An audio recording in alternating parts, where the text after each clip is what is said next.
One day, I found her surrounded by heaps of photographs with a grimace of tragic helplessness on her face. "Do you want me to help you?" I asked. "No," she said. "They are my albums."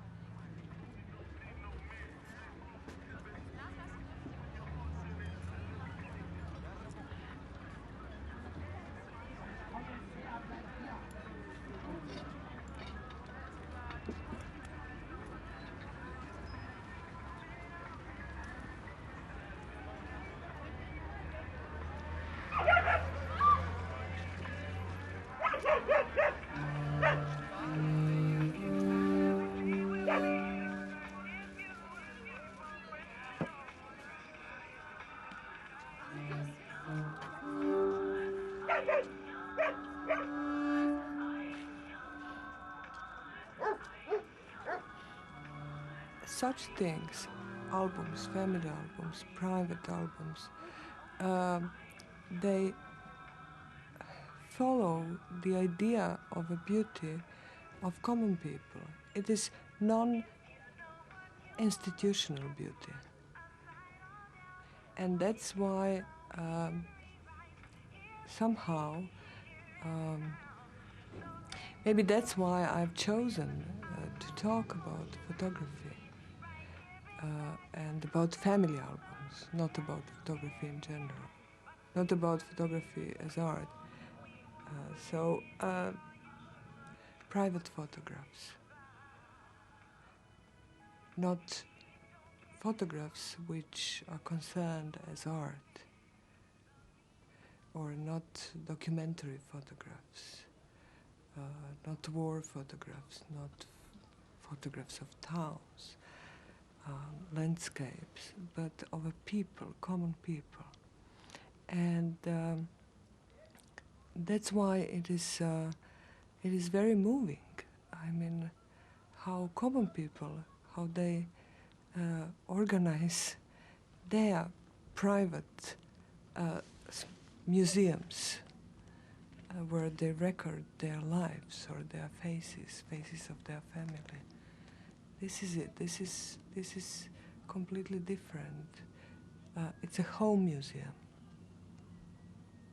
It's underground museum. It is non-institutional museum. It is a museum where we can see somebody unknown, I mean anonymous, not a Rembrandt, but anonymous person. And this is additional, I mean, moving, very touchy thing about family albums and about photographs, private photographs as well. Because as, you know, it is signing up for eternity, basically.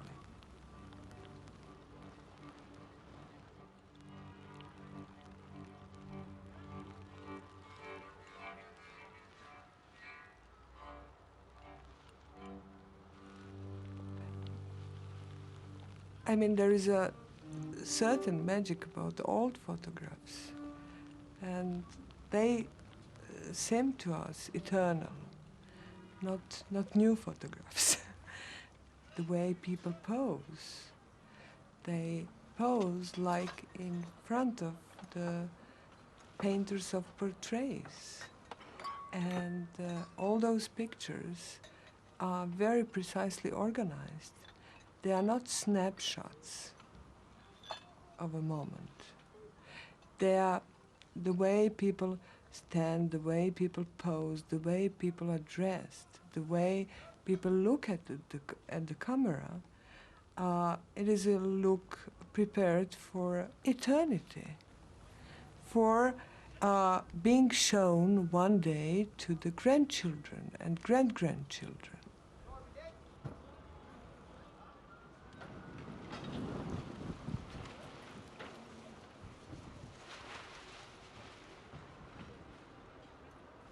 This is their terrain.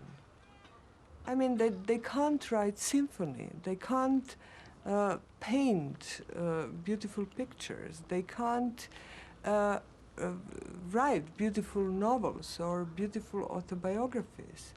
So what they do, common people, it is to leave some trace, to leave some document, to leave to somebody. Who knows? I mean, okay, if you have grandchildren, to your children, grandchildren, and so on. But maybe even not that. Maybe even only a record, some chronology, some document about yourself. This is it. And this is the only technique they learned and they know. This is the way how they can express themselves. That's why it is, for me, especially albums are so moving. I mean, because, really moving, because, and you could feel some pain because, of course, it's a procedure of beautifying your everyday life and your own personal history. But that's why it is so moving. And that's why it is so painful. Basically, it's a death mask, which poor people could afford.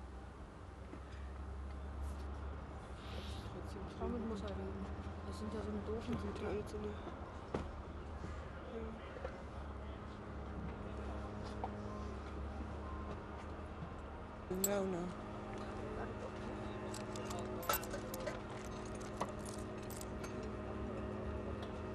Ja. Danke.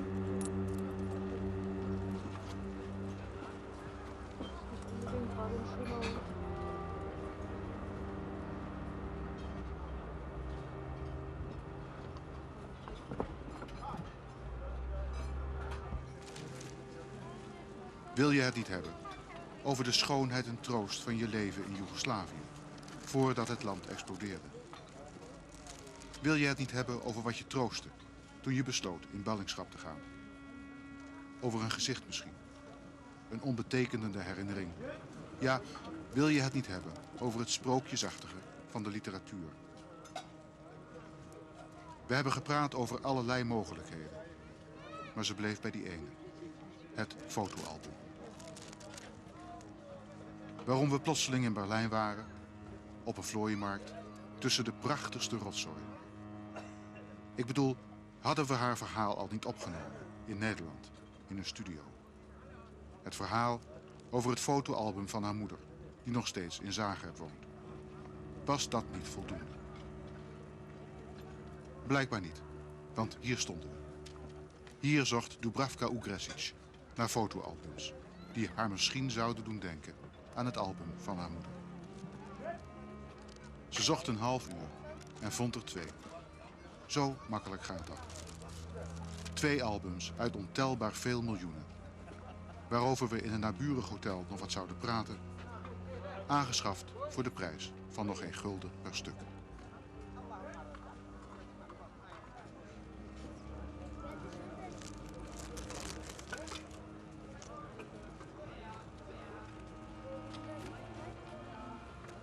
Oeps.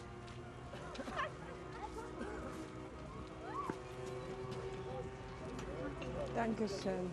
Danke.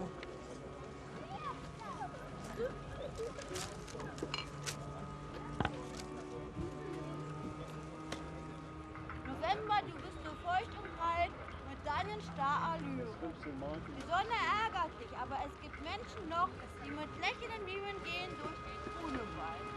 Riecht die Kälte in dir rein, muss wohl in Berlin November sein. Autorin in Berlin, Flohmarktdichterin aus Berlin.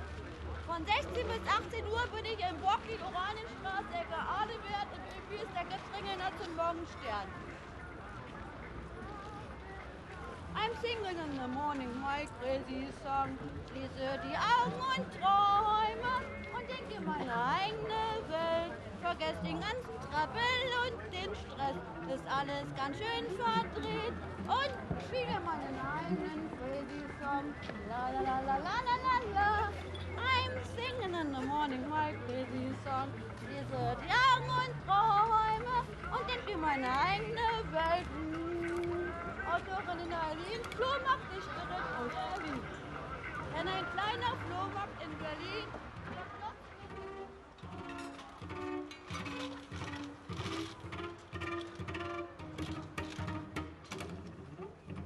What are Slavica and Branko doing here?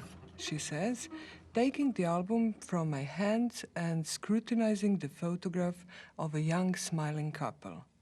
Who are Slavica and Branko? You don't know them, you were only little, she shrugs. If I only knew why I had put them in the album. She murmurs to herself, emphasizing them and looking carefully at the photograph as though it was some rare botanical specimen. Suddenly, with a swift movement of a hand removing a sticking plaster, she detaches the cellophane cover, takes out the photograph and tears it into small pieces. The paper sound of the execution rips the air. There, she says. They've been dead for ages anyway. She adds in a conciliatory commemorative tone, handing me back the album.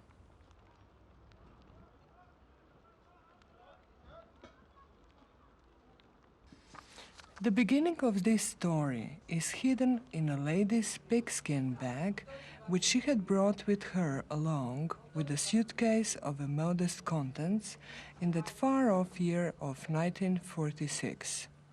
As soon as the first post-war opportunity permitted her to buy a new lady's bag, the old one settled in a corner of the wardrobe and from that moment on served as a storehouse for memories.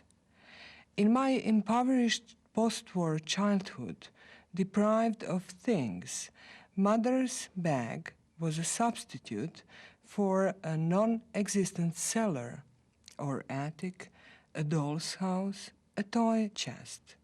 I used to take out its modest contents, enthralled, feeling like a participant initiated into some mystery. I couldn't know that that is exactly what I was, a participant in the simple mystery of life. To start with, the bag concealed photographs of my mother mainly. Mother's photographs were exciting. In some she wore unusual hats, in others sailor suits and school caps, in others swimsuits, mother in a boat, an unknown sea glistening behind her, a sight I had yet to see. There were also photographs of an older married couple who must have been my grandmother and grandfather, a young woman who must have been my aunt, and her little girl, my cousin. The pictures didn't mean much to me, as I didn't know any of those people. Apart from mother's photographs, tied with a pretty ribbon, there were some of father, then of me, as a newborn baby, and some of us together, mother, father, and me in idyllic scenes of playing in the snow. With the time, the bag grew old, worn, tattered around the edges. It was no longer possible to close it. The photographs fell out, trickling out of the bag, straggling round the wardrobe. We piled them up, tied them with a string, and put them back in the bag in an effort to create order. Shoeboxes also appeared beside the bag. We threw the pictures into those boxes or shoved them into books and drawers. Mother's bag reminded the central storehouse of memories. My mother often grumbled that we must tidy up, that she would throw all the photographs out one day. But despite her grumbling, nothing changed. Not the corner of the wardrobe, nor the bag in the corner, nor its function.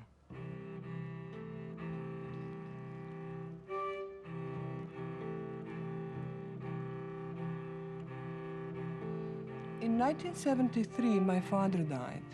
I loved him, but I took his death rather calmly and reproached myself for being so cold. A month after his death, a photograph of him slid out of somewhere and appeared silently by my feet.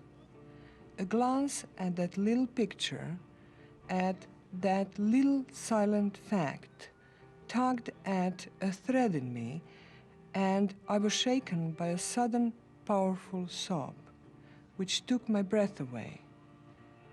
I shut myself in my room and wept. I thought I would never stop. When I finally calmed down, my mother came into my room and pronounced a sentence which true sense of which I would understand only much later. "We ought to buy some albums," she said.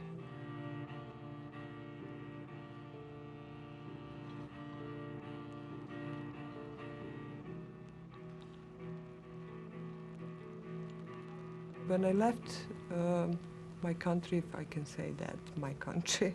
Left you. Or my country left me, so whatever. And there was a very moving moment when my mother, she bought a very cheap and very small photo album, and of that very small, which you could put in the purse, yeah. And then she said, "You should take that with you, because somebody will ask you, so where is your family?" And then you wouldn't have anything to show. And when I look at her choice of photographs, she put several photographs of her, of our family, of my father, of my brother, of me when I was young, and so on. But what I remember, that I had a terrible feeling of pain. It was so painful to take those photographs with me. I didn't do that. I left them. Why? I don't know why. Really, I don't know why. But first time she did it, I left them. I didn't want to have them with me. So it was simply pain. It was painful place, spot, something like, you know. It was strange feeling. Strange feeling first, why I did feel pain, and second, why I didn't want to take them with me. Second reason, or I would say a point where I somehow became interested in photography was when I met a refugee in Berlin who said, you know, refugees are divided in two categories. He meant, of course, Yugoslav refugees. Yeah? He said they are divided in two categories, those with photographs and those without. Then, when I met acquaintances, refugees all over, I was surprised how people didn't feel sorry for their destroyed houses or homes or material lost or even a loss of the country. I heard that hundreds of times, how they were sorry that they didn't have time to take their photographs. There is even a story, I don't know whether it is truth or not, that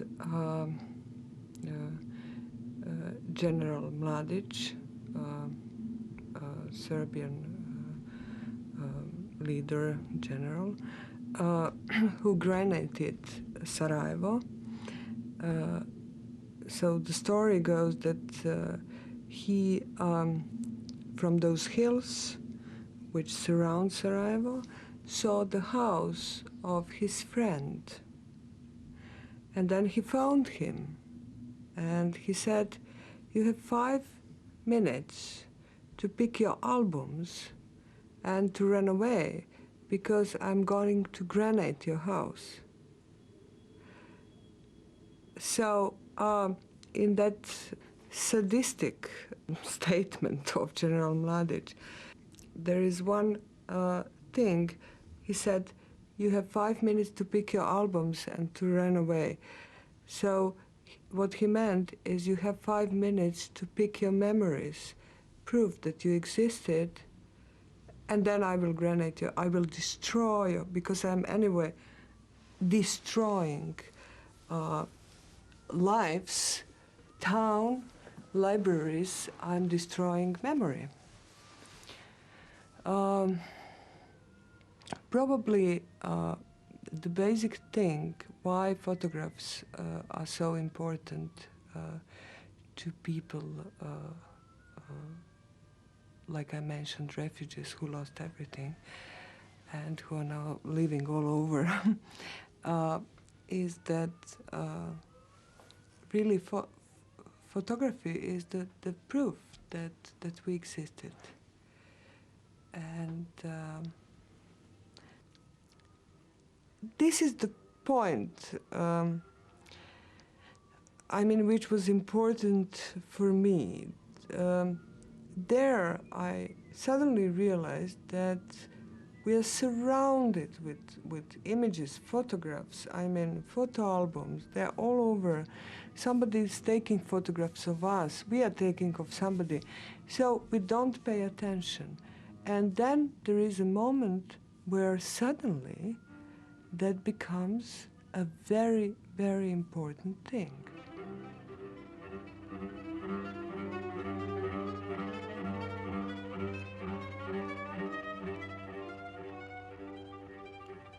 When I finally calmed down, my mother came into my room and pronounced a sentence which true sense of which I would understand only much later. "We ought to buy some albums," she said. We did. The brown pigskin bag was thrown out of the wardrobe. A haphazard, disorderly heap of life burst into the light of day. I looked at the faces, smiles, bodies, those yellowish-brown, black and white scenes, those smudges of light on rectangular bits of paper, and felt uneasy, as though I'd caught sight of something embarrassing. One day, I found her surrounded by heaps of photographs with a grimace of tragic helplessness on her face. "Do you want me to help you?" I asked. "No," she said, "they are my albums."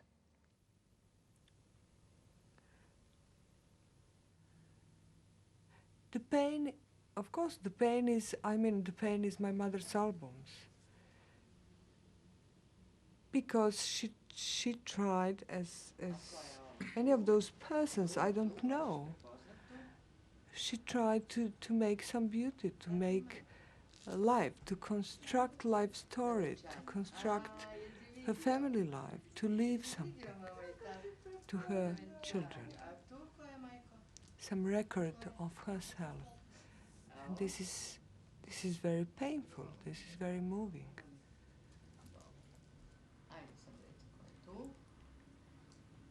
It's painful, why? Because if you have a look at the photographs of the way she is scheduled in them, Yeah. what kind of a life wants you to inherit?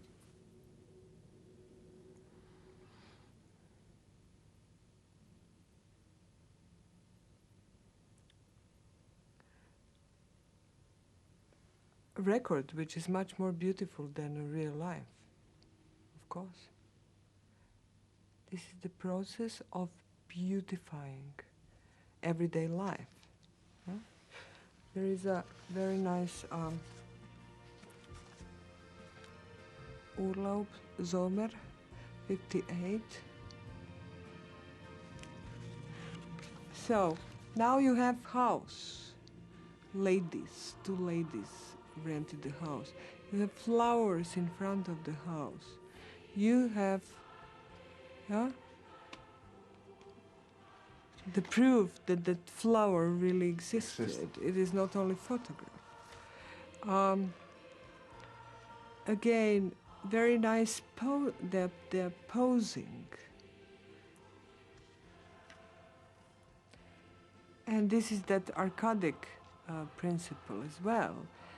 I mean, everything should be nice for such an album. No ugly photographs. No irony. Yeah? No making Arcadia. fool of yourself. This has to be Arcadia. Yes. See?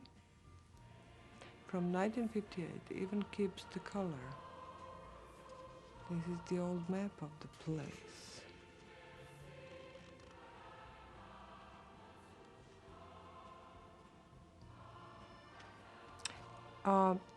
Small poems. They've written small poems. Am Himmel strahlte hell die Sonne, die Herzen waren voll Freud und Wonne, als man an den Urlaub dachte und uns das Schiff nach Fiete brachte. Yes, this is Arcadia. This is Arcadia. Life how it's meant to Yeah, be. but see, sunset, boats, beautiful. Everything is beautiful. Look at this. We have animals, yeah. Again, flowers, Arcadia. What we have here, beach. Schon morgens früh, da stürften sie mit frohen Sinn den Kaffee drin. Yeah? See? Now we have children. They started to appear. Probably family came to visit those two ladies. These are probably grandchildren. Omis Häuschen, oh wie schön, ist mit Ute hier zu sehen. Unsere Lütte, wirklich süß, lebt hier wie im Paradies. Yeah, Paradies. There we are. Here we are, yeah. See? This, again, grandchildren. Now we have visiting something, a farm or what. This is a very nice ending. Yeah, it's an excursion probably. Now we have family scenes. And yeah, The end. this is the end.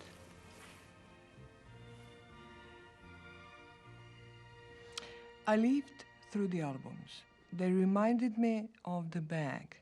The pictures were in order, admittedly, but there was no way of guessing at any kind of principle of organization of the material. Even the photographs of my mother herself, which had always been kept separate, tied with a jealous ribbon, were now mixed up with all the others. Either there were too few albums, or there were too many pictures. She couldn't decide or didn't know how. She had given up the battle with genre at the outset. One day she rearranged the albums, seeking to establish a chronology of events. But for some unknown reason, the principle broke down there as well.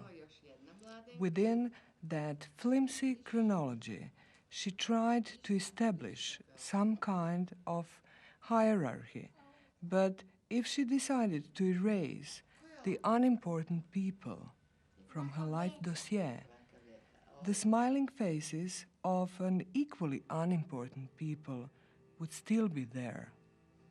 The principles of a chronology of events and their significance in her life was destroyed, it seems, by her inner sense of things. So, for example, she devoted an exceptional amount of space to photographs of the weddings of some distant nephews, although she was barely in touch with them. Evidently, she simply liked the wedding pictures.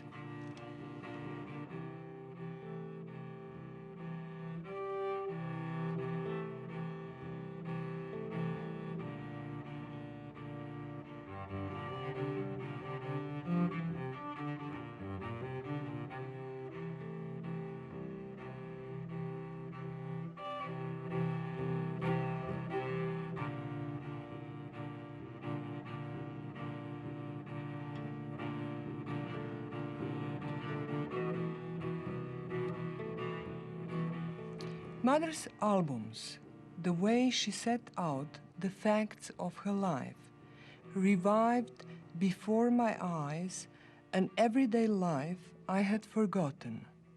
This everyday life was arranged by the mere fact of being posed.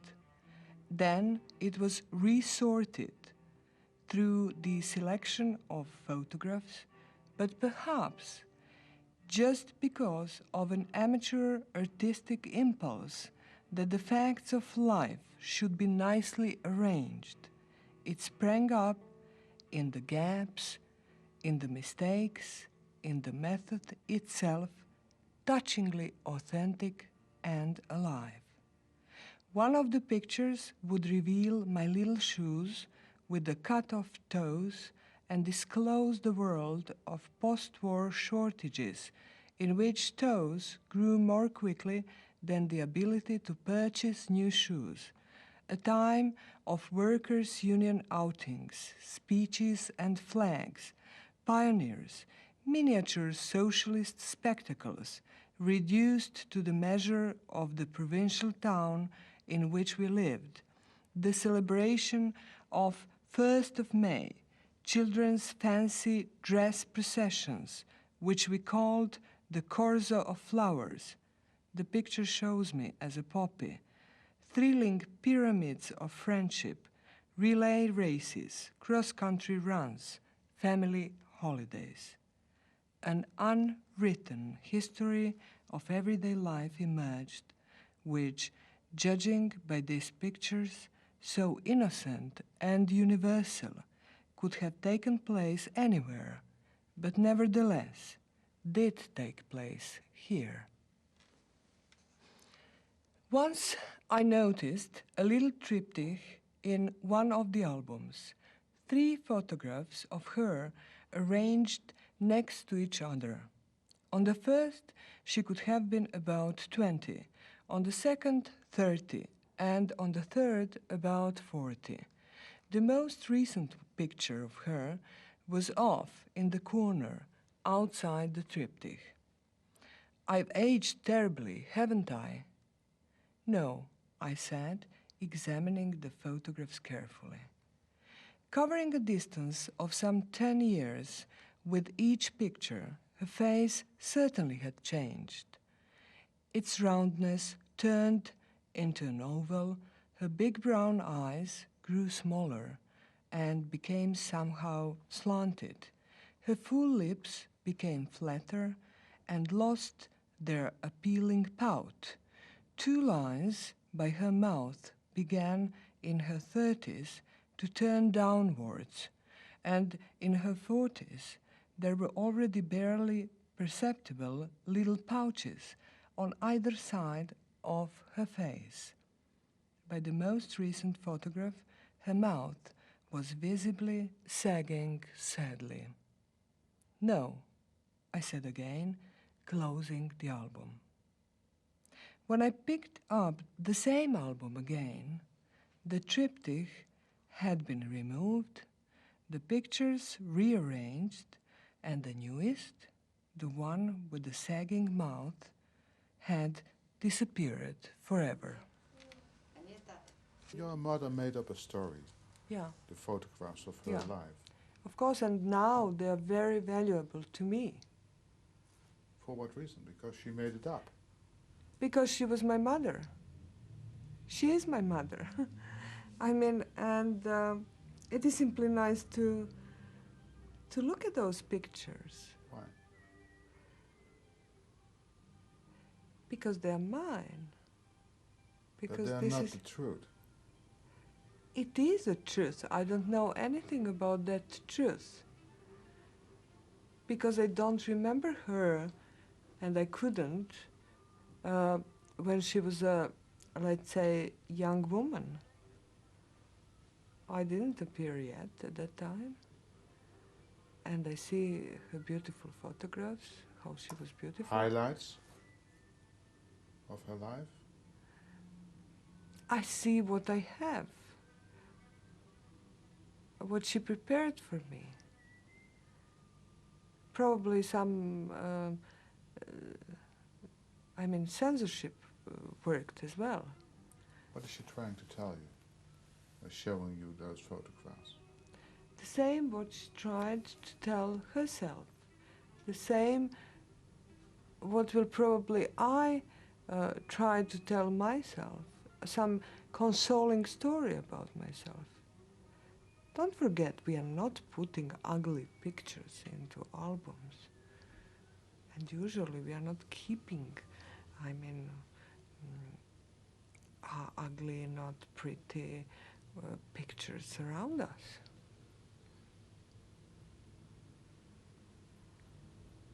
You remember This is last why time you album. throw away a picture?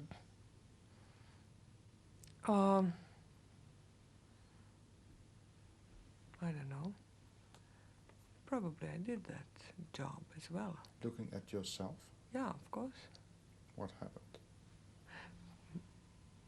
Probably I didn't like myself, and I simply did the same job of censorship, which means the same job of construction of personal history. Mm-hmm. Yeah? Executing the ugly spots, ugly faces, people you don't, I mean, you are doing that fiercely. I mean, people you don't like. I mean, this romantic scene, I mean, of a, let's say, a love story which crashes, and he or she tears all his or her photographs because she or he doesn't want to have her or him in her life dossier anymore.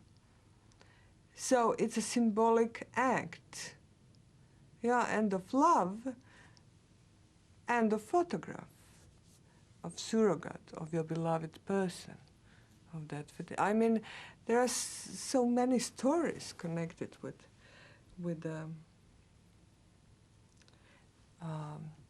the photographs as our personal history.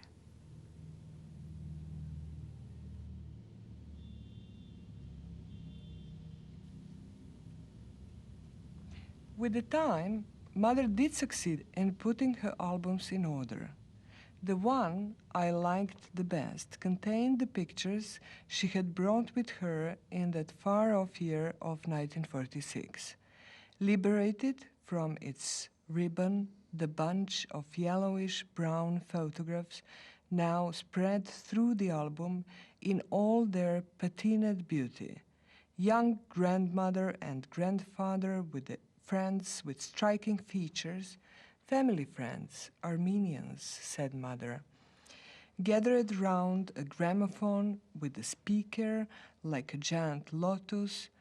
There were Mother's appealing girlhood pictures on a beach, in a boat, on a walk with girlfriends, in the shadow of trees, on an outing. Young girls in silk dresses, among them Ellie, my mother. Look, she says, pointing at a young man with a face like a greyhound. He was my first love. I recognized the face She used often to point at that picture, always saying the same words.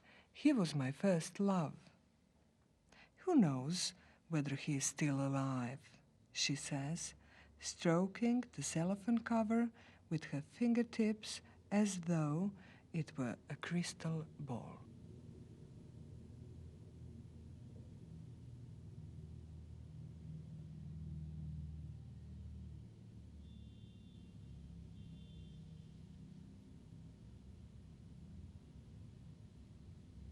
When she came out of the hospital in July 1989, tormented by doubts about her survival, Mother asked me to take her photograph.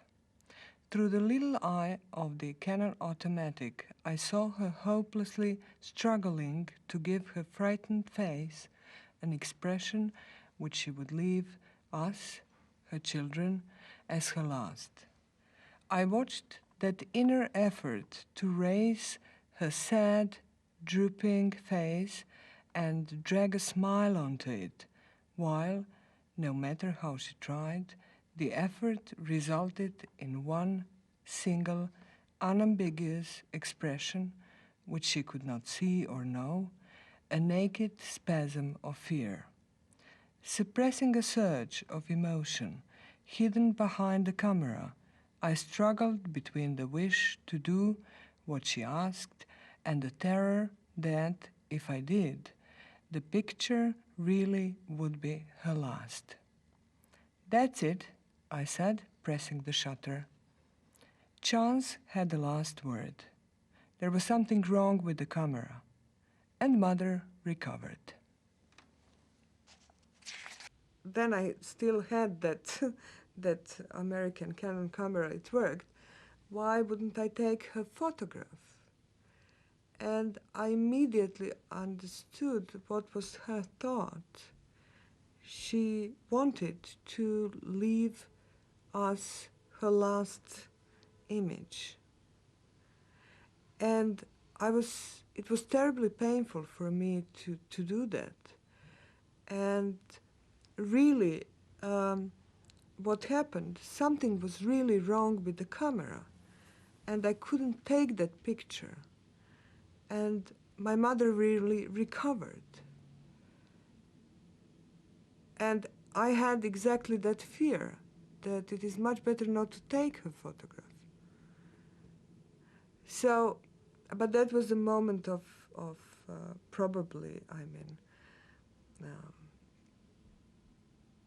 after the initial chaos, the initial selection, ordering and organization, after touching up, after discarding an ugly pictures, the photographs in my mother's albums seemed for some time now to have settled into their permanent disposition. Nevertheless, I noticed that the currents of a new life did manage quietly to creep into the strict albums. Someone's telephone number, a newspaper cutting about where to buy special door locks and alarms, or an article about the noxious effects of tomatoes, someone's holiday postcard, as though the emptied spaces left by the discarded photographs attracted replacements through an invisible magnetism. But then she would tidy them, throw out the rubbish which, escaping her control, had crept into her albums and disturbed the construction of her personal history. Sometimes I would come across her leafing through her albums. Then she would close the one she was holding, take off her glasses, put them down and say, "Sometimes I feel as though I never lived." Life is nothing other than a photograph album. Only what is in the album exists. What is not in the album never happened, she would say.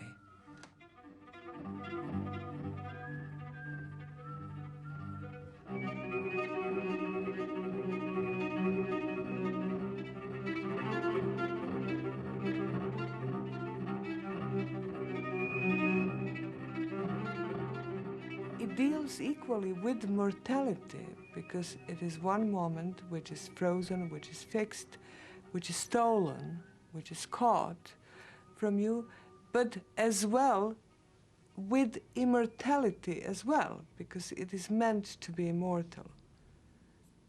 And then it is the most fragile proof of your existence you can imagine. Because you could tear it, I mean, or you can burn it. I mean, what is photograph? I mean, nothing. So it's a kind of, I would say, miraculous small thing which plays with many layers and many meanings, and that's why it is not simple to talk about that. However, it seems that it is simple.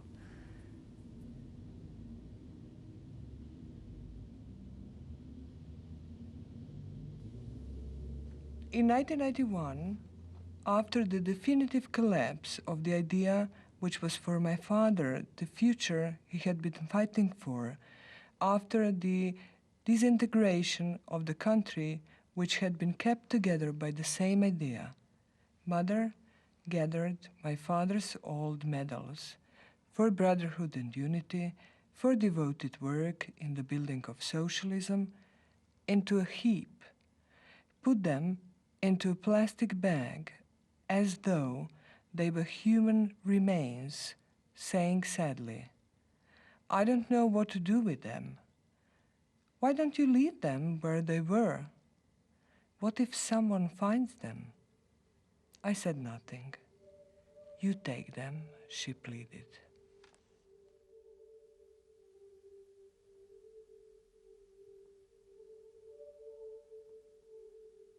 Let us remember only the top 10 photographs which were all over the world.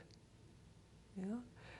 It was a photograph of concentration camp in Manjača, which was on all the covers everywhere, and destruction of a bridge in Mostar. This is very interesting to analyze why certain images were the most popular, because of their symbolical message. It could stay as a metaphor for the war, or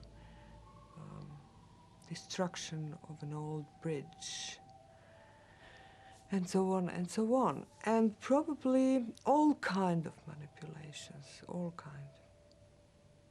And photography served in those purposes. Yeah, but you don't know whether you remember them in black and white or color, for instance. This is a very interesting question. The moments of horror are in black and white. For you? I don't know, but now when you asked me, suddenly I realized that I don't remember colors. And the first thought was that they were black and white. But it is impossible, because everything was in color. Yeah. See? So?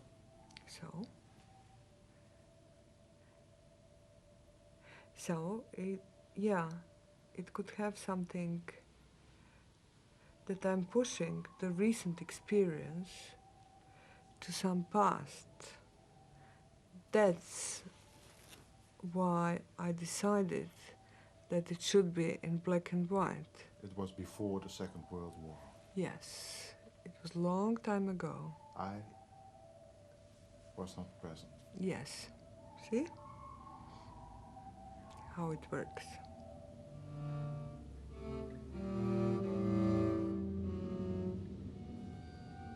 The same year, when the names of the streets changed, when the language and the country, the flags, the symbols all changed, when the wrong side became right, and the right side was suddenly wrong, when some people were afraid of their own names, when people were butchering each other, when some were butchering others, when armies with different insignia sprang up on all sides, when the strongest set out to obliterate everything from the face of their own country, when terrible heat waves laid the land bare, when a lie became the law, when the law a lie, when people pronounced nothing but monosyllabic words, blood, war, gun, fear, when the little Balkan countries shook Europe,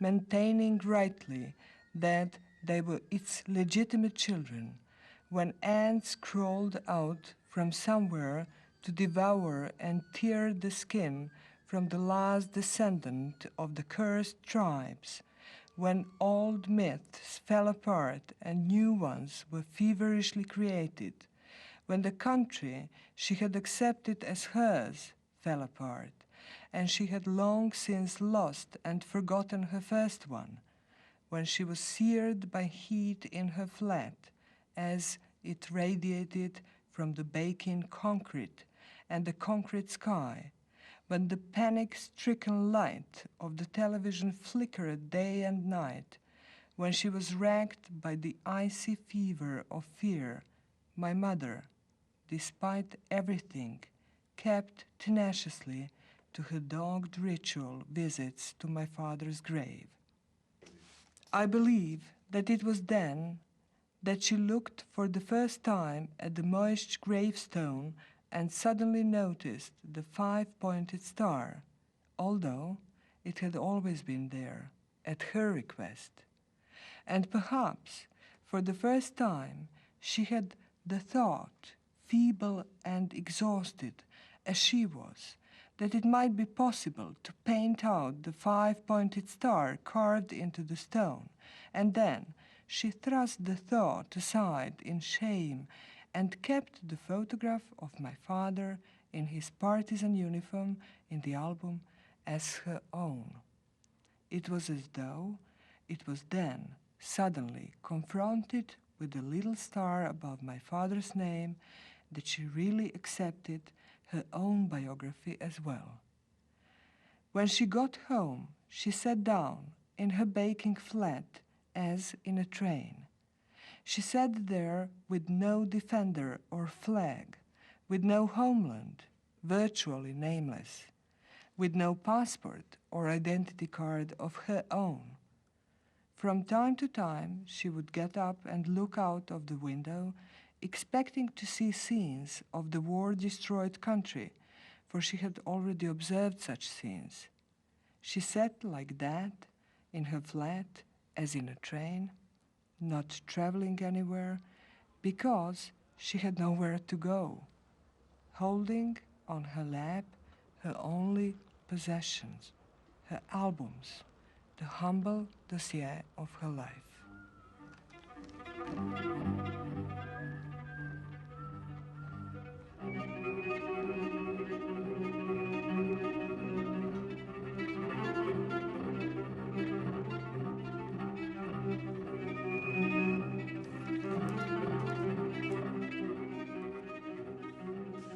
Both the album and autobiography are by their very nature amateur activities doomed from the outset to failure and second-rateness.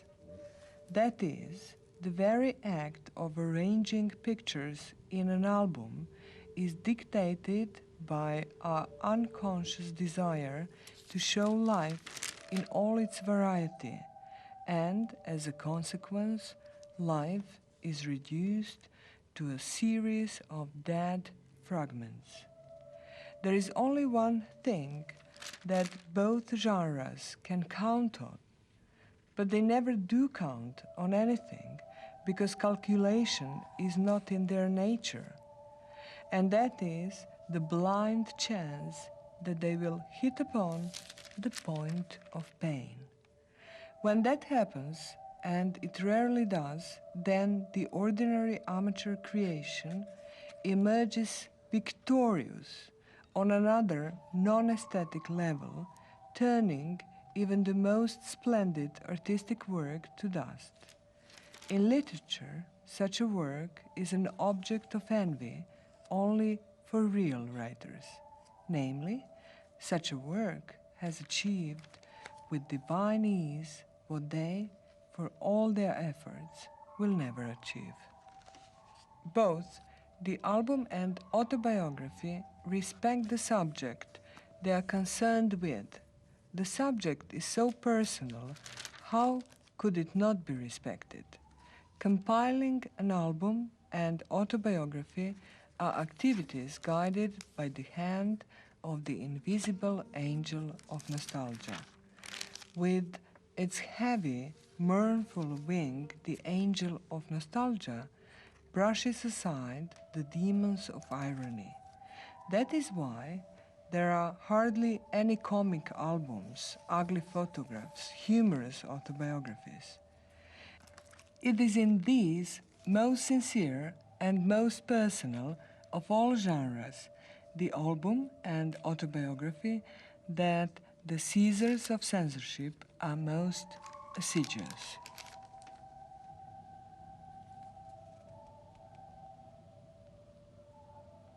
It is beautifying us, everyday life, our family, our children, everything which surrounds us. We want that to be recorded, but in a beautiful way. Consoling. Yeah, and then looking at that, we feel kind of consolation or full consolation.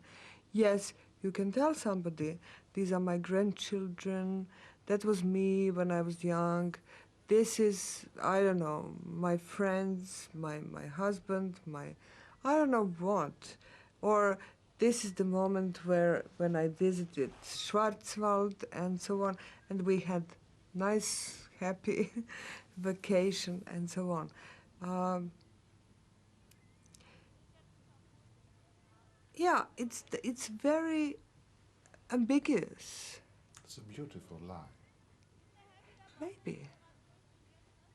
But then it works as a truth.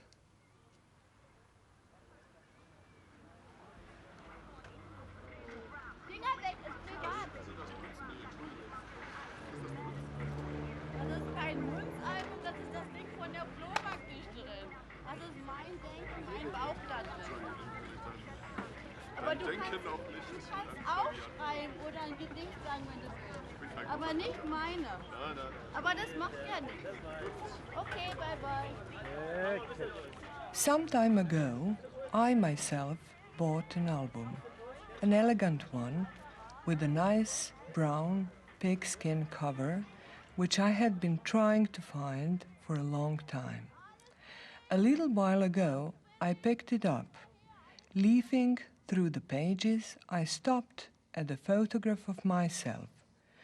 I examined it carefully and noticed two little lines around my mouth. They pointed downwards, making on either side of my mouth a small, barely noticeable pouch. With a swift movement, as though removing a sticking plaster, I detached the cellophane cover. The paper sound of the execution ripped the air, took out the photograph, tore it into small pieces, and abandoned it to the eternal darkness of oblivion. In the bottom, deepest drawer of my desk, there is a jumble of photographs. When I open the drawer, faces, smiles, bodies, those smudges of light on rectangle of paper pour out. I have kept one bundle of pictures in an envelope, stuck it down, tied it with a ribbon, and pushed right to the bottom.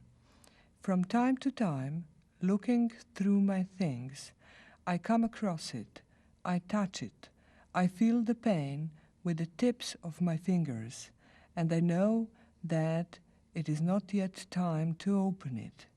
But one day, When I think that the pain has gone, I shall open it, look at the pictures and arrange them in the album.